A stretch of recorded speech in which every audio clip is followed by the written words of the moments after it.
Hello, everyone. Greetings once again from kind of gray and cloudy Boston. And I actually am going to say that by way of making a video, it's perfect. I have a huge, giant softbox. The whole world is a softbox today. So my light should be just a little bit better than normal. So today I am going to talk about community building. And the title of, I have to get my notes here. The title of this particular live stream is Why the Next Big Thing Will Come from a Small, Passionate Community. And so community building is something that actually I've been interested in a long, long time, but particularly more and more as it pertains to what's going on in the world today with business and personal branding and what's going on the internet. And, the internet, since its inception has always held out this really big promise.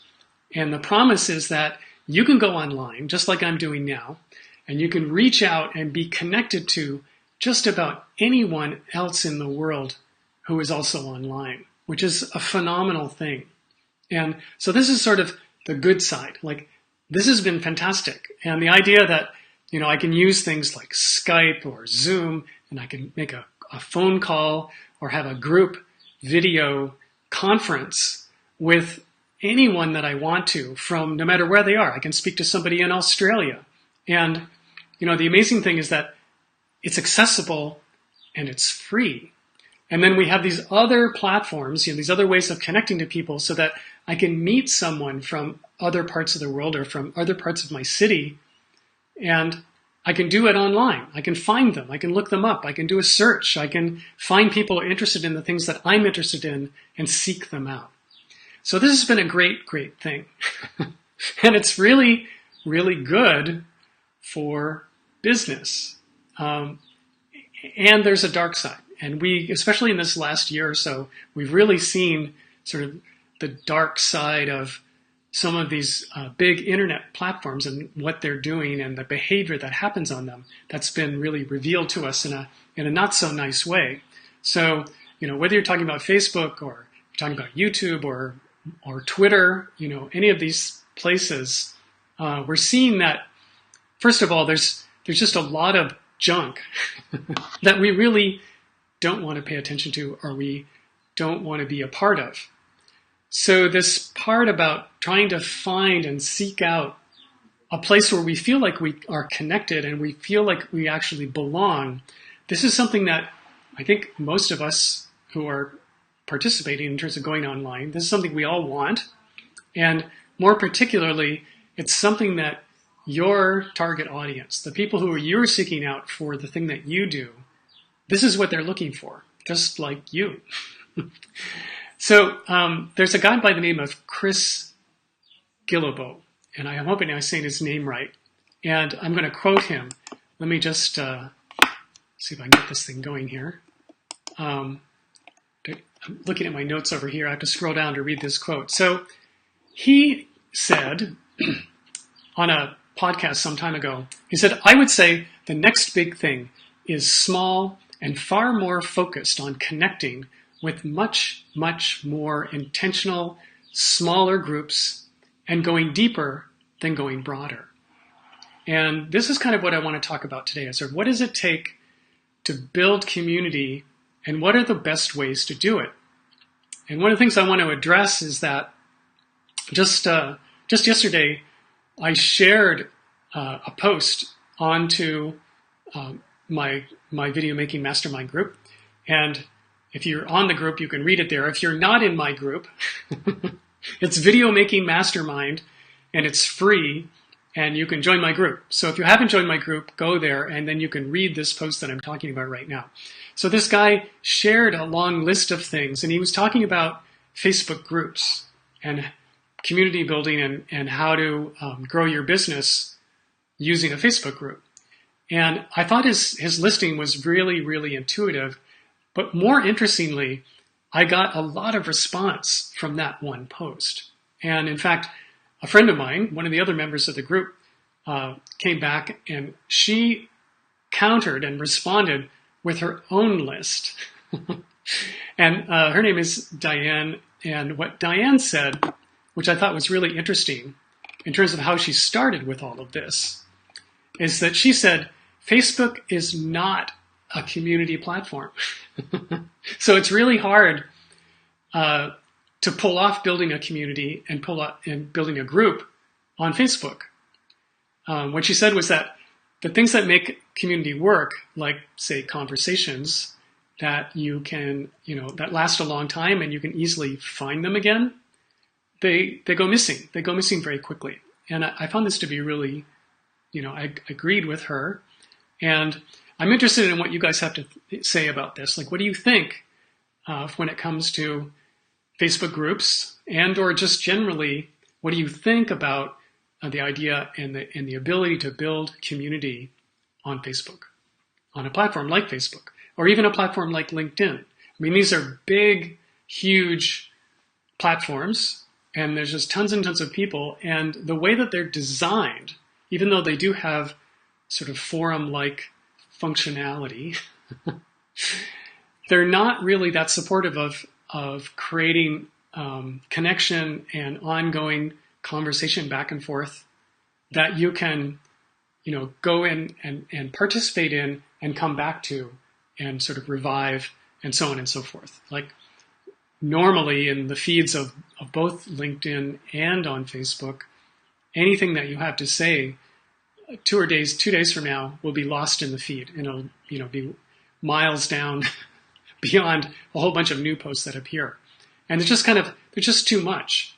I was talking to my son, who I just picked up from college last Friday, and I asked him, where does he hang out online? And his response to me was, I asked him about, do you go on Reddit anymore? Because I know that this was a place that he used to spend a lot of time. And he was shaking his head and saying, no, Reddit has become like really too big and really too crowded. And there's just, it's just this fire hose of commenting and stuff that goes by. And there's not really conversation going on. So this is sort of the downside and the danger of what I see as a trend on these platforms, is that a lot of people are broadcasting and there's not enough engagement. And it's the real challenge and the opportunity that we have is to have a way of interacting with people that promotes better and better engagement. So let me just check out the Facebook page here and just see what you guys are doing online. So just give me a moment here. I'm going to my page. There it is. And it says I'm live. Yay, look at that. There it is. So Ruthie says, hello. Hey, what's going on?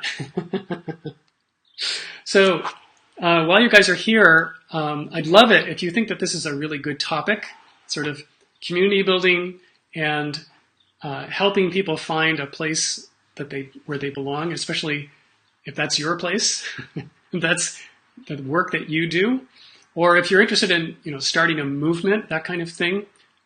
Just say so in the comments, and even better, go ahead and share this video out, because the more people who get this and sort of have this conversation, the more likely it is that we'll actually start creating more real community in the places where we can online. And I'm really interested in this because I'm very interested in myself for what I do, creating a community. In fact, I'm going to be creating a community, or I even should say I am creating a community with people who are wanting to grow their personal brand, wanting to grow their authority, wanting to be seen as an expert in the thing that they do, and wanting to use video to grow their business and to interact with people in the way that they're now becoming an influencer for the thing that they do. And this video is a really great way to do that, and I'm doing it myself. I'm helping other people do it, and I'm wanting to create a community of people who are coming together and we're practicing this work. I see that right now, especially in the world of video making, especially live video, it's a wonderful opportunity for creating conversation. And it's a wonderful opportunity for creating this feeling of like, oh, I've found my tribe and I can actually have an interactive conversation with, this group of people who are, here we are live right now talking together. And the other thing about it is that it's not, it's something that is so new that the very best ways to do this haven't been done yet. And, on Facebook, live streaming is less than 2 years old, which is really young. And on YouTube, the live part of YouTube is also really young. And on Instagram, same thing. And over LinkedIn, they're not even doing live yet. So I'm predicting that soon on LinkedIn, you'll be able to go live there. And there'll be a whole new kind of way to interact on that platform. So these are things where if we were to band together and join together in a community and to interact with one another around the kinds of things we're doing and how we can engage people more using this particular medium, I think will benefit every single member of the community. And the other thing that I like to do within this community is I would like to actually have people come together and pick a topic and then have like a little mini, internet summit, video summit, where they go live for an hour and say 6 people get together in that hour and they all take turns going live and expressing whatever they have to express on that one topic.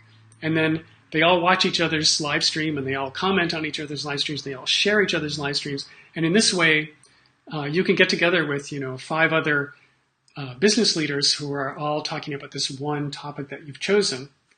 And you're reaching this much bigger audience. So we can really help each other in terms of growing our reach and growing our audience and reaching even more people and welcoming them into the thing that we do.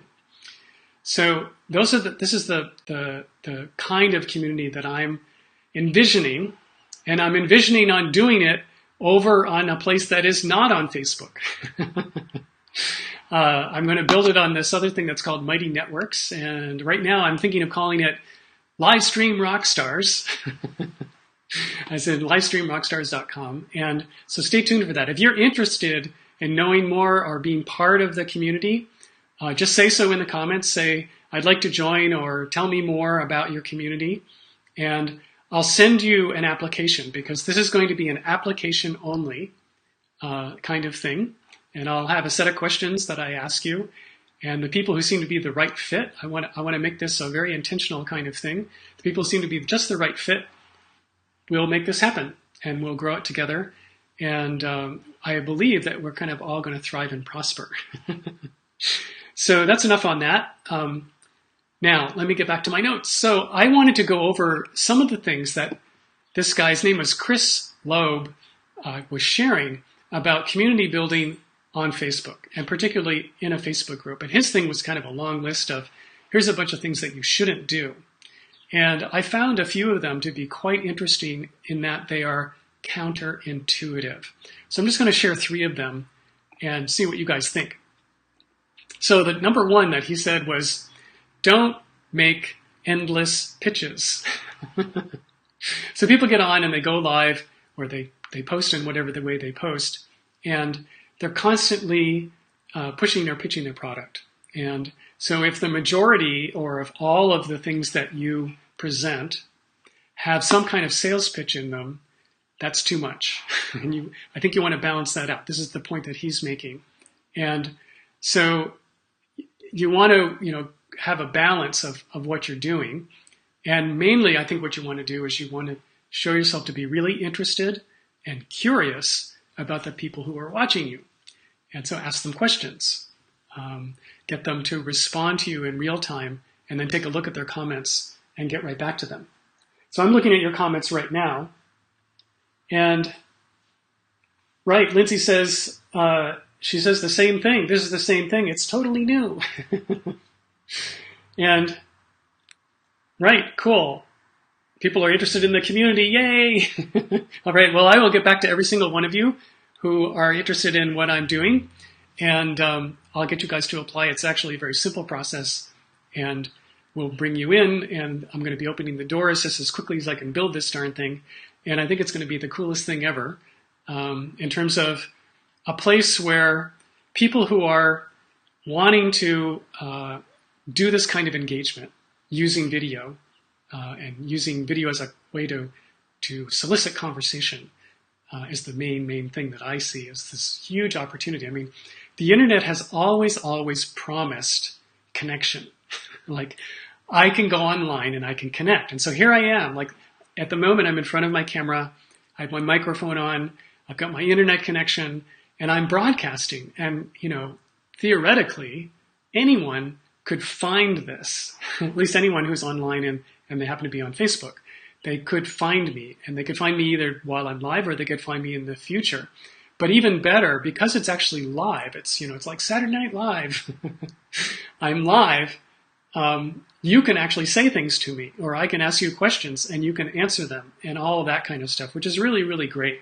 And this is the thing that I want to see if we can take this further and even further. And I really want to build, you know, my mission is to help, you know, all the sort of thought leaders and influencers who out there who have this really great talent and this really great gift to share.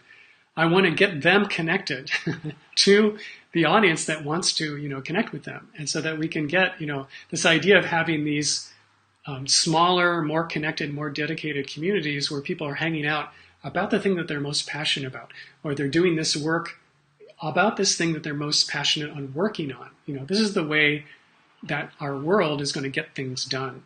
And I'm really into this, and I'm really wanting to sort of move this into the next chapter of the work that I do. So, all right, so thing number 2 about like what to do or not do when you're trying to build community, especially if you're growing something like on Facebook or any kind of online group. This guy says, stop beating people over the head with value posts. And I found this really interesting because, you know, the common wisdom right now is always be giving value. You know, it's the lessons that we've learned over the last, you know, period of time, the last generation of how to present yourself as a business. It used to be always be closing if you're trying to sell something.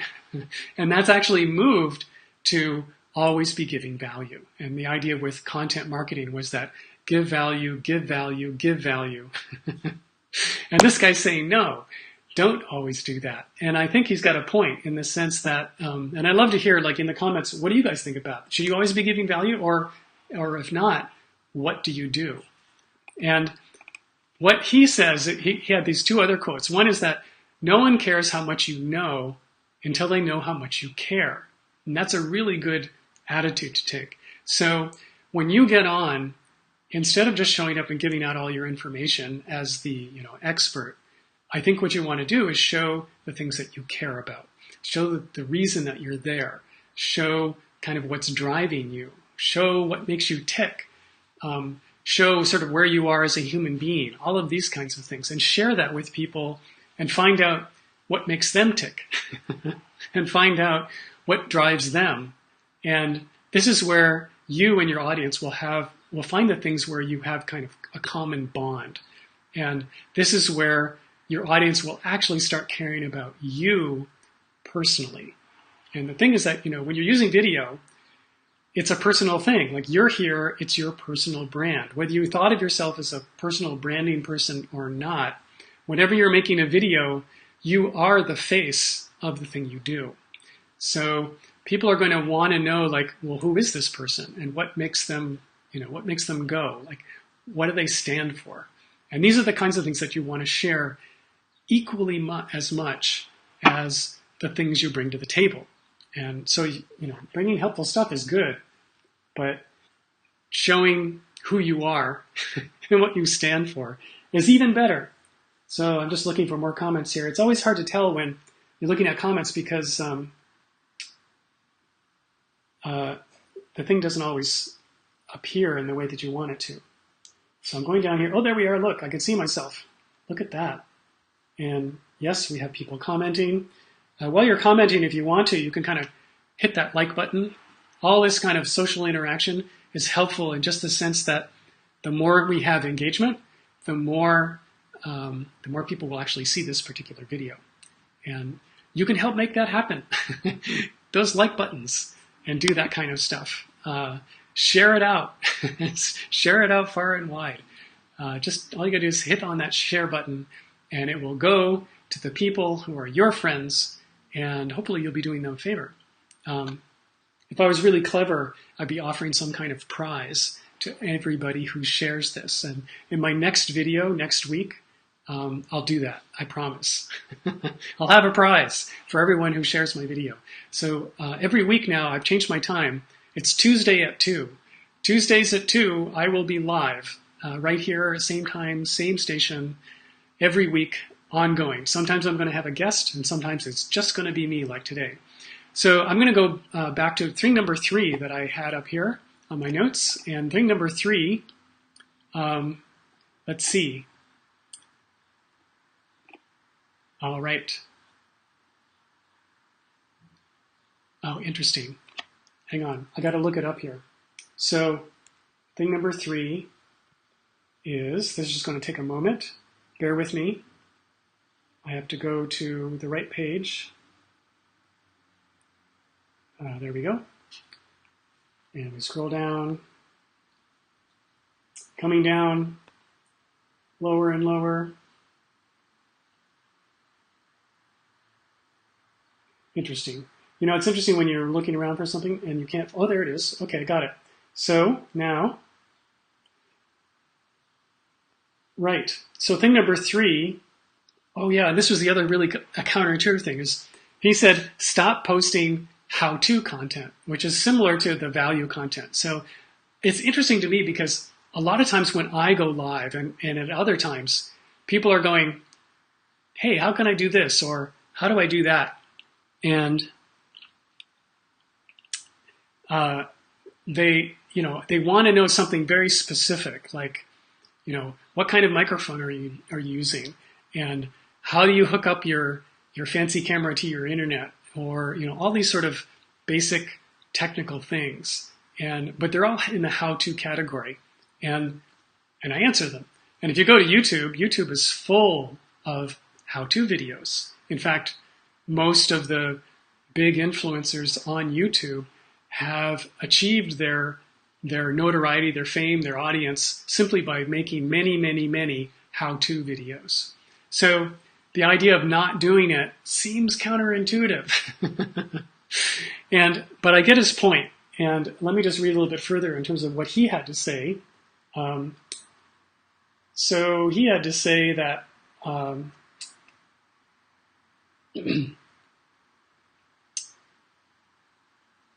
what really attracts your prospects is not things like authority or credibility or even social proof. The thing that will attract people to you and your thought are your insights. The things that you've trickled down and made things your own. So, I could talk all day until I was blue in the face about certain how-to, certain steps, like when you go live, here are the 5 steps of how to use the Facebook app. But I think the thing that you're going to be actually more interested in is, after going live, 50 times or 500 times, here's my insight into what really works and what doesn't work. And I think where this really works well is that people who you're talking to, like every business is here to solve a certain problem. And your audience has some kind of headache or some kind of challenge that they're facing. And they've tried to get rid of the headache. And they've tried to overcome the challenge. And they've been trying several things, before they met you. And so when you come up and you start talking to them about, oh, I understand your problem and I have a solution for you, they're skeptical because it's like, well, I've tried a bunch of stuff and what makes me think that what you're offering is going to help me anymore? So there's this thing of, they have a before picture, which is where they are now with their problem and their headache. And there's an after picture, which is where they'd like to be in terms of their desirable outcome and what their world might look like if they could get rid of their headache. What would that be? And the reason that they haven't moved is because they actually don't know the way to get there. And this is what you know that they don't. You know, if you're good at what you do and you're really good at solving this particular problem for them, then you do have some insight to share of why they haven't been able to go from the before to the after. There's some kind of doorway that's closed for them. And with your insight, you can help them open that door. And I know I'm speaking in metaphors here, but I believe that this is a really a key to engaging with people and sharing, you know, like it's important to share your expertise, but you want to share this kind of insight more than simply saying, here's how to do this. Here's the how-to of, you know, these basic steps. And, you know, the insight thing is where they go, boom, the light bulb goes off and they go, aha, wow, eureka, this is amazing. And if they have that experience with you, it's very, very powerful for them because they start believing that now they could actually get to this thing that they want. Whereas before, they might have been thinking, oh, I can't do this. I just give up and I'm stuck and I have to live this way. And so if you help them gain a light bulb moment, a kind of insight like that, and you do it on a live video, that gives them the idea that they might come back next week. That gives them the idea that, oh, this is a person that I'd really like to listen to. Or, oh, better, I found a place where I belong because here's a bunch of people who are all struggling with this like I am and looking for this solution like I am. And here's some insight that we found. And now there's reason for me to believe that I can get closer to this thing that I really, really want. So yeah, that's those are the three things that I had to share. Now I'm just going to say that there is actually a much longer list of all of these things and a discussion around it. And if you want to join that discussion, go take a look at my Video Making Mastermind group. If you haven't become a member, join the group and you can join this discussion. It's one of the posts that's there. I apologize because it's a conversation that's on Facebook, which means that you might have to scroll down the page a little bit to find this post, but it's there. And maybe what I'll do is I'll pin it to the top of the page so that people can find it easily and you can go there. And next week, Tuesdays at 2, and when I say 2, thanks for the reminder, it's 2 p.m. Eastern time. So I live in Boston, so I say 2, and I mean Eastern Daylight Time. So if you're in the UK, it's going to be in the evening, and if you're on the West Coast, it's going to be in the morning. But that's kind of why I picked this time, because I picked 2 o'clock. I can hit people all the way from California to Western Europe, and they'll all be within the same day.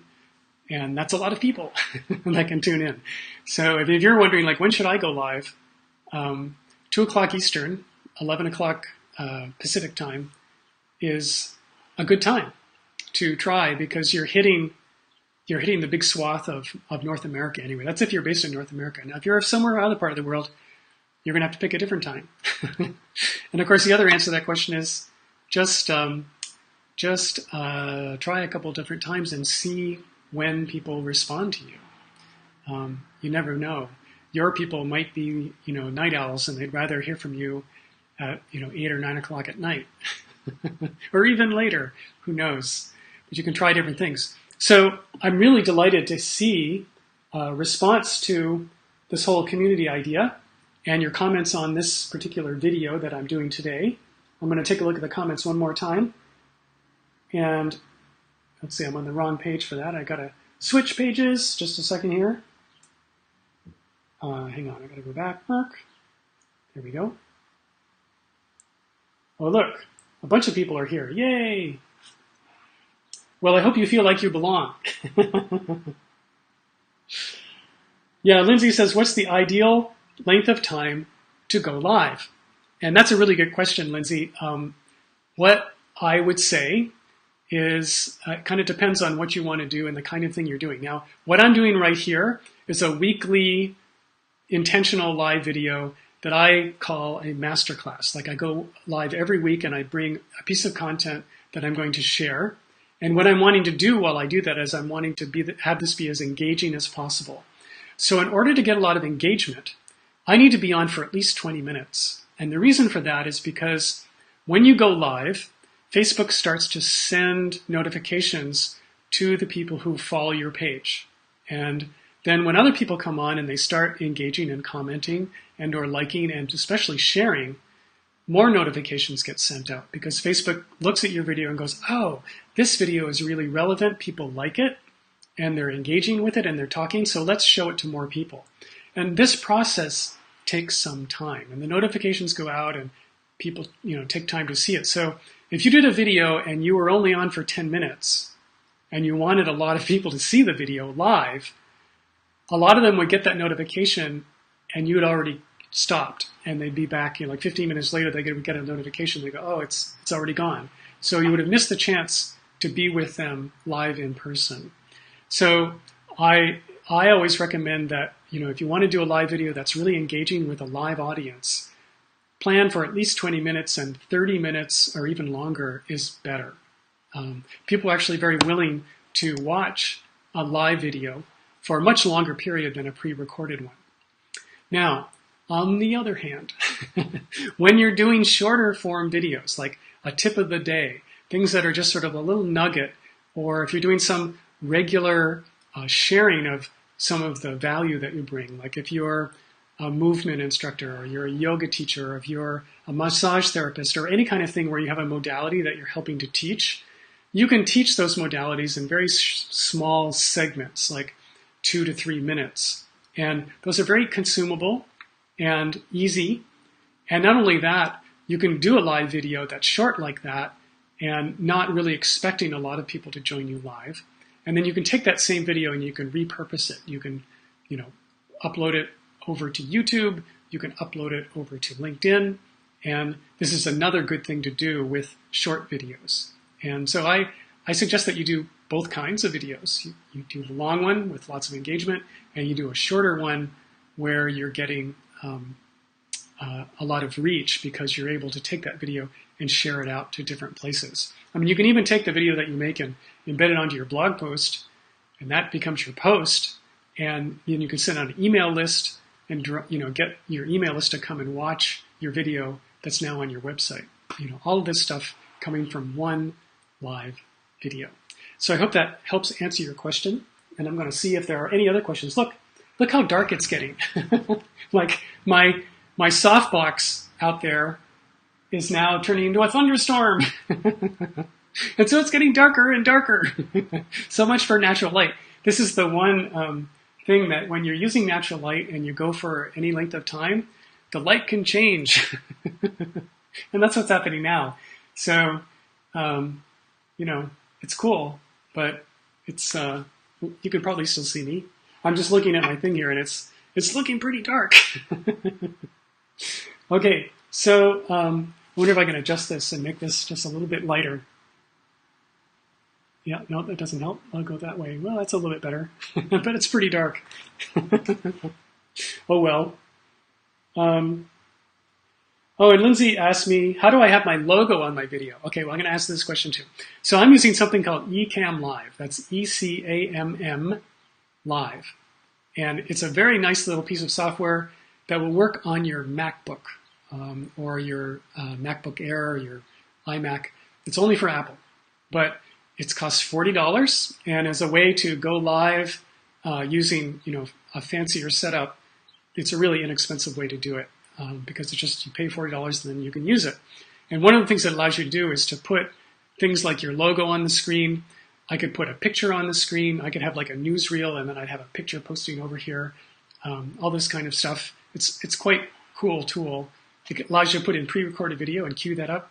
And it also allows you to get on a Skype call with someone and have an interview where you're split screen with another person. But it is getting so dark here that I'm afraid I'm going to disappear. And it's like it's going to start dumping down rain in just a second. So it's really great to see you guys. And I'm just checking my time. I've just gone over 30 minutes. So that's probably plenty of time for today. Next week, I'll be going live 2 p.m. And I will be here Eastern time, 2 p.m. on Tuesday. Just easy to remember, 2 on Tuesday, Eastern time. And I will post that ahead of time and schedule this post ahead of time with the topic for next week. So stay tuned. Join my Video Making Mastermind on Facebook. And if you're interested in my new Livestream Rockstars community. Say, I want to be a Livestream Rockstar, and I'll send you the application. All right, that's it for today, and I will see you next time. Goodbye.